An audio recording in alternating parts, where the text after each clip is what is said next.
So hello guys, welcome back to biology learning. Hopefully you all are good. तो आज हम पढ़ेंगे control and coordination का ही chapter 7 class 10th का ही next part, जिसमें हमने अभी तक क्या क्या पढ़ा। जिन्होंने मेरी पहले वाली वीडियो नहीं देखी वो फर्स्ट पार्ट और सेकंड पार्ट जाके देखिए। ये जो है कंट्रोल एंड कोऑर्डिनेशन की थर्ड पार्ट है। इसमें हम क्या पढ़ेंगे कि प्लांट्स के अंदर कोऑर्डिनेशन कैसे किया जाता है, हॉर्मोन्स क्या क्या इन्वॉल्व होते हैं इन सब में, ये सब के बारे में पढ़ेंगे। तो अगर हम बात करें तो चलिए स्टार्ट करते हैं हमारी आज की वीडियो। तो अगर हम बात करें कोऑर्डिनेशन इन प्लांट्स की, तो हम इससे क्या समझ रहे हैं कि प्लांट्स के अंदर कुछ तो होगा। जैसे एनिमल्स में या ह्यूमंस में क्या होता है, नर्वस सिस्टम है, ठीक। कुछ भी कंडक्ट करने के लिए मस्कुलर सिस्टम है, मसल्स है कंडक्शन के लिए। वैसे तो कंडक्शन के लिए इन प्लांट्स में भी है, लेकिन नर्वस सिस्टम नहीं है प्लांट्स में, एनिमल्स में है। तो उसको कोई ना कोई चीज़ तो रिप्लेस कर रही होगी। वो सब तो उनको जानने के लिए हम ये पढ़ रहे हैं। तो पहले बात क्या है कि प्लांट्स जो है वो मूवमेंट जो कर रहा है, वो दो तरीके की मूवमेंट दिखाता है, प्लांट शो करता है। पहली मूवमेंट क्या, जो ग्रोथ से इंडिपेंडेंट है। First is independent of growth, growth से उसकी मूवमेंट का कोई लेना देना नहीं है। पहली मूवमेंट, पहला तो ये है मूवमेंट शो करता है। दूसरा जो ग्रोथ से डिपेंडेंट है, जैसे ग्रोथ पे डिपेंड है। तो पहले हम इंडिपेंडेंट ऑफ ग्रोथ के बारे में पढ़ लेते हैं, जिसमें क्या है कि इंडिपेंडेंट ऑफ ग्रोथ जो है वो इमीडिएट रिस्पॉन्स, कोई भी स्टिमुलस आया उसके इमीडिएट रिस्पॉन्स करेगी, तुरंत रिस्पॉन्स करेगा, उसको बोलते हैं। मतलब उसका मतलब ये है कि वो ग्रोथ से इंडिपेंडेंट है अगर वो तुरंत रिस्पॉन्स कर रहा है। अब प्लांट जो है यूज़ करते हैं इलेक्ट्रिक केमिकल्स, मीन्स इस मीन्स को यूज़ करते हैं इंफॉर्मेशन कन्वे करने के लिए। जैसे ही ह्यूमंस में जो है नर्वस सिस्टम है, मस्कुलर सिस्टम है, वैसे ही प्लांट्स में क्या है, कन्वे, मैसेज को कन्वे करने के लिए या कोई भी इंफॉर्मेशन को कन्वे करने के लिए from one cell from another cell, क्या है, electrical chemicals, electrical chemical means है, इलेक्ट्रिकल केमिकल्स मीन्स है, जिसमें का क्या है कि ये इंफॉर्मेशन को कन्वे करता है, इस जरिए कन्वे होता है। दूसरा, मूवमेंट जो होती है, जब मूवमेंट होएगी तो उससे क्या होएगा कि सेल जो है वो अपना शेप जो है वो चेंज कर लेगा by changing the amount of water in them. उसमें जितना सेल के अंदर जितना पानी है उसके उससे उसके अमाउंट को चेंज करके वो अपने सेल का शेप चेंज कर लेता है। इसका रिजल्ट क्या होता है कि या तो वो स्वेल कर जाएगा या तो वो श्रिंक हो जाएगा। ये मूवमेंट शो करता है इसमें। अब एग्जांपल देखें हम, drooping of leaves of touch me not plant on touching it. मतलब क्या है कि हमने देखा होगा टच मी नॉट प्लांट जो है, या उसको हम लोकल हिंदी लैंग्वेज में छुई मुई का पेड़ बोलते हैं। तो उसमें हम क्या देखते हैं, जैसे ही हमने उस पेड़ को टच किया या उसकी लीव्स को टच किया, तो वो थोड़ा ऑल्टरनेट उसमें होती है, तो वो एक लाइन से मतलब थोड़ी सी बेंड हो जाती है। तो जैसे ही हमारे टच करने पे मतलब हमने स्टिमुलस दिया और वो फटाफट से तुरंत उसने रिस्पॉन्स किया और उसने अपनी लीव्स जो है वो थोड़ी सी सिकुड़ सी गई। तो ये एग्जाम्पल है किसका, इंडिपेंडेंट ऑफ ग्रोथ का। ऐसे मूवमेंट जो इंडिपेंडेंट है ग्रोथ से।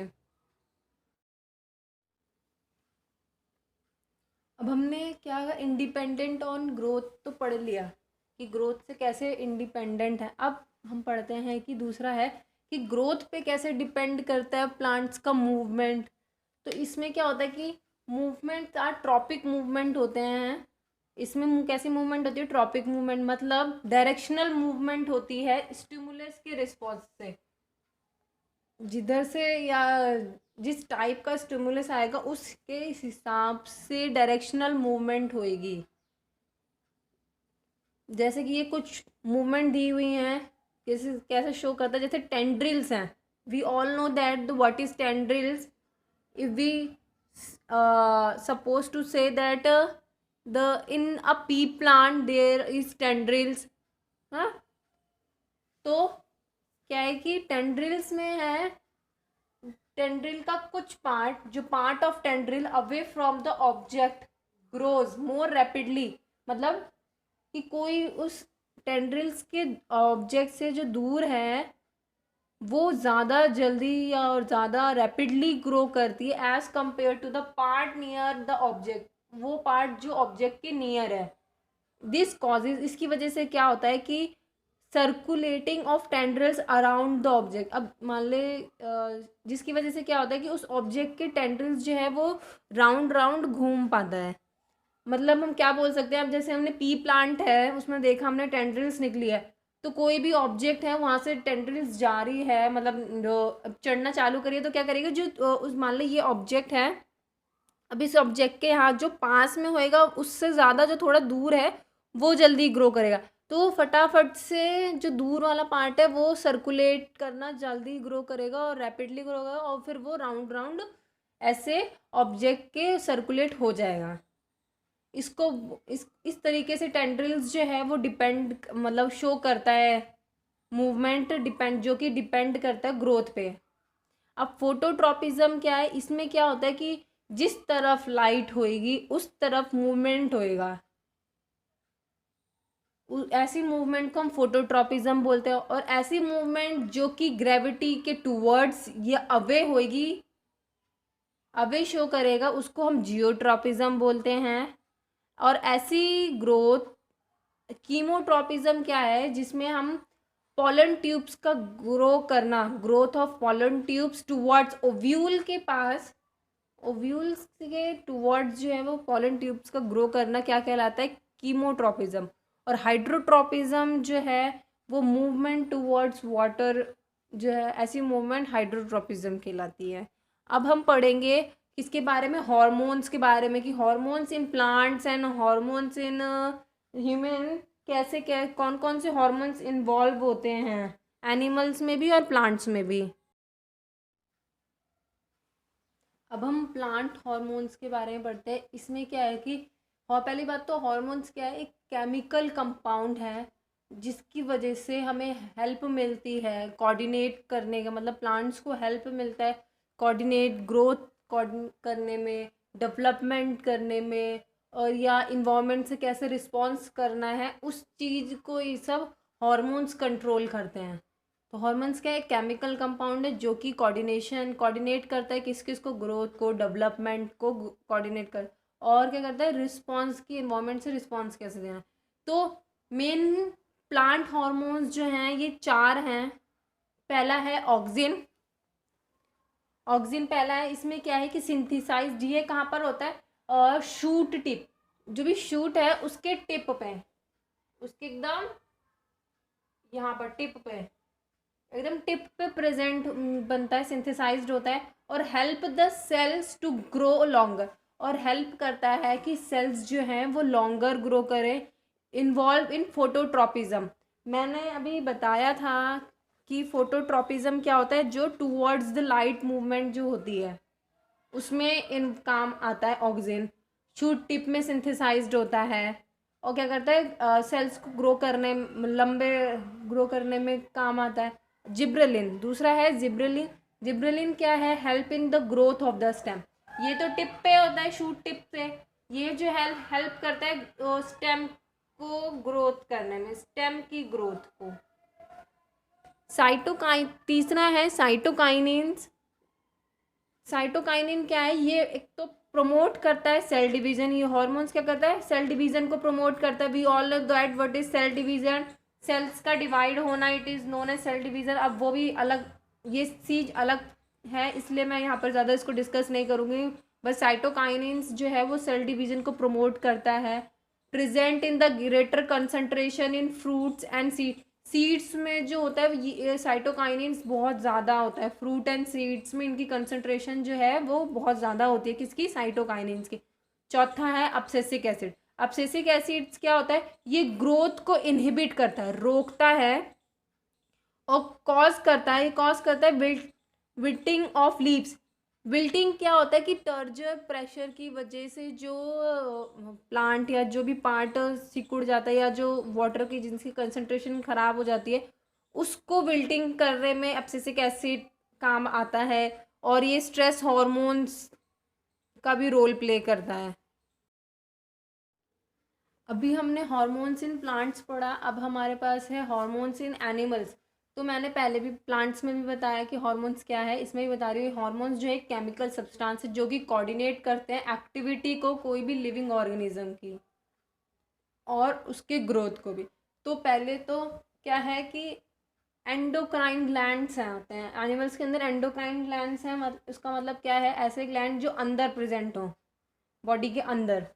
तो ऐसे ग्लैंड जो है वो सिक्रीट करते हैं अपना प्रोडक्ट। अब प्रोडक्ट क्या होएगा, वो हॉर्मोन्स। प्रोडक्ट क्या है, हॉर्मोन्स जो है वो रिलीज करते हैं किसमें, ब्लड में।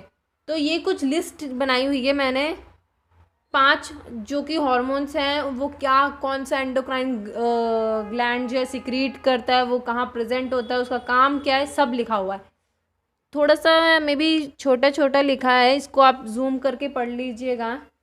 और अगर हम इसकी पिक्चर वाइज देखना चाहें कि ये कहाँ पर प्रेजेंट है, तो एनसीईआरटी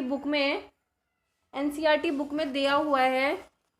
एनसीईआरटी बुक में ये यहाँ पर दिए हुए हैं कि कौन सा ग्लैंड जो है कहाँ प्रेजेंट है।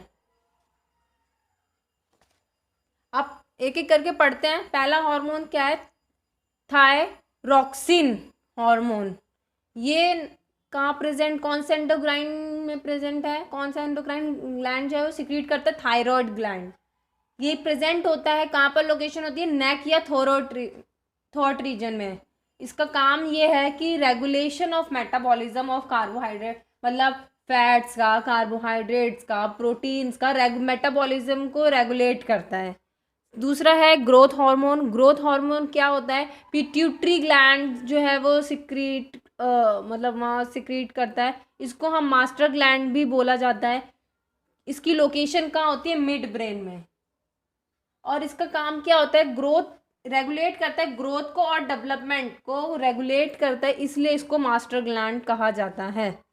तीसरा है एड्रीनालाइन। ये कौन सिक्रीट करता है, एड्रीनल एंडोक्राइन ग्लैंड जो है वो सिक्रीट करता है।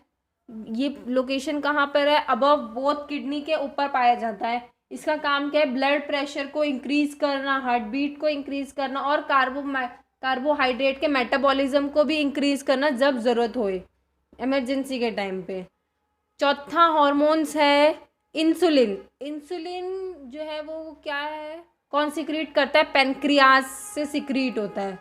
इसकी लोकेशन क्या है, बिलो स्टमक में पेनक्रियाज पाया जाता है। इसका फंक्शन ये है कि ये रिड्यूस करता है और रेगुलेट करता है ब्लड शुगर लेवल्स को।